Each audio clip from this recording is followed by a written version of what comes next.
When it comes to selling farmland, there are 5 common mistakes that will make or break your sale. In this video, I'll show you how to avoid each one. Even experienced farmers can lose out on substantial profit by not preparing the right way. This video isn't just about finding a buyer, it's about maximizing your property's true value and best possible return to avoid pitfalls along the way. If you are thinking about buying, selling, investing, or relocating in Saskatchewan, send me an email. My info's in the description below. Farmers often overvalue or undervalue their land based on emotional attachment. I've seen this happen so many times when one of the neighbors is doing regular chores to support or help a friend or neighbor, and then when it comes to buying the property or selling it to said neighbor, it often ends up going for a value that is either way high or way low. Getting a proper market evaluation before putting a property under contract can make a dramatic difference, and having an agent work for you to drive the best price can also do likewise and protect your interests when you're looking to purchase as well. Farmers always seem to know exactly what type of crop and what type of yield that particular land will turn over. However, you'd be surprised how many times farmers don't know that there's land for sale right in their backyard,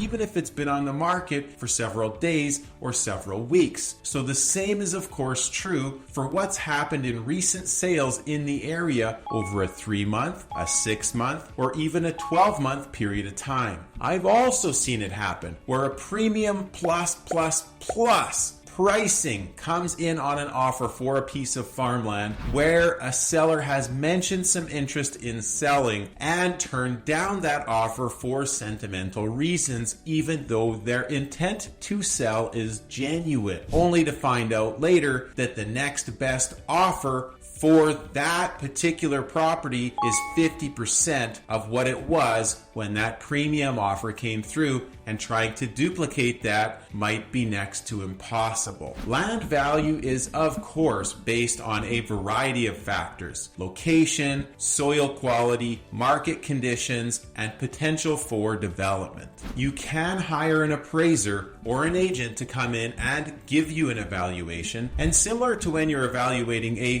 home, you can always say, this is what I suggest based on what's happening in the market today. However, if you decide to sell your property in 3 weeks or 3 months, the market can change dramatically. When you're selling farmland, there's one more element that adds to this complexity, because there's always a large range in what it could potentially sell for, and it's not until you get it on the market and start putting some active prospecting and marketing activity towards the property that you will then determine how active the buyers for that particular property are. And there are nuances that don't just play into every single sale. I'll give you an example. The highest bidder for a particular package of farmland just so happened to be a local farmer that had their residence and the majority of the rest of their land between 5 quarter sections over to this side of the valley and 1 full section across the valley. It was an inconvenient package for a lot of farmers that were on the outskirts who also did bid on the property. There was also investors that had bid on the property, but that person who had their farm right in the center was the highest bidder due to their potential access to leverage as well as the convenient access to that particular farm. If there wasn't all of the additional activity adding to the leverage for this particular sale, they wouldn't have bid to the highest number that they did in that particular scenario. And even an auction sale doesn't always bring the highest bidder to the marketplace. Having an active agent working in the area and working with international buyers can also create conversations that help present your best interests during a sale. And again, not all agents are created equal. When you hire a farm agent to go to sale for you, the last thing you want is somebody who's just going to post your listing online and wait for a buyer. You do want to price the property attractively enough that you create a whole bunch of interest, but at the same time you want to feel confident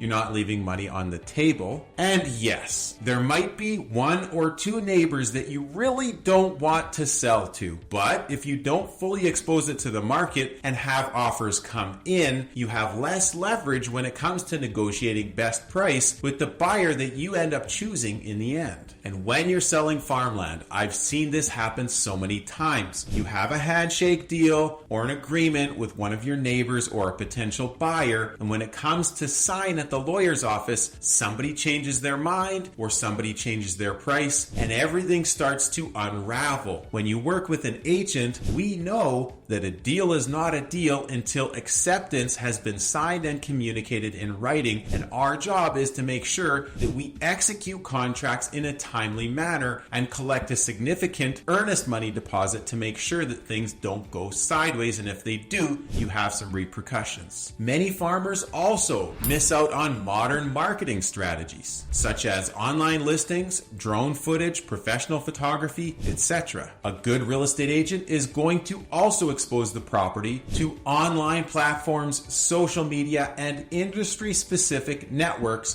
to get people talking about your property by word of mouth and online as well. We also use targeted ads to attract investors from out of province, out of country, and locally as well. And of course, don't forget to take consideration to the tax implications that take place when you sell your particular property. Is it in a corporation? Is it in a partnership? Or is it in your own personal name? And what tax year is your possession date going to fall into? And is there an option for bigger farm packages to spread that out over a year or 2 or 3 years as an example? Make sure that you consult with a tax advisor or accountant before selling, and potentially consider a longer term lease to own or rent to own option with certain packages going first and then later, etc. Make sure that you are aware of any potential environmental concerns before listing the property for sale, or any benefits due to the zoning or attractiveness with development potential. And any easements or encroachments or other liens on title also need to be addressed in the beginning so that you don't have surprises at the lawyer's office during closing. If you are thinking about buying, selling, investing, or relocating, send me an email. My info's in the description below. Otherwise, thanks for being here today. If you like this video, check out this video next. Otherwise, have a wonderful, fantastic day. We'll talk to you soon.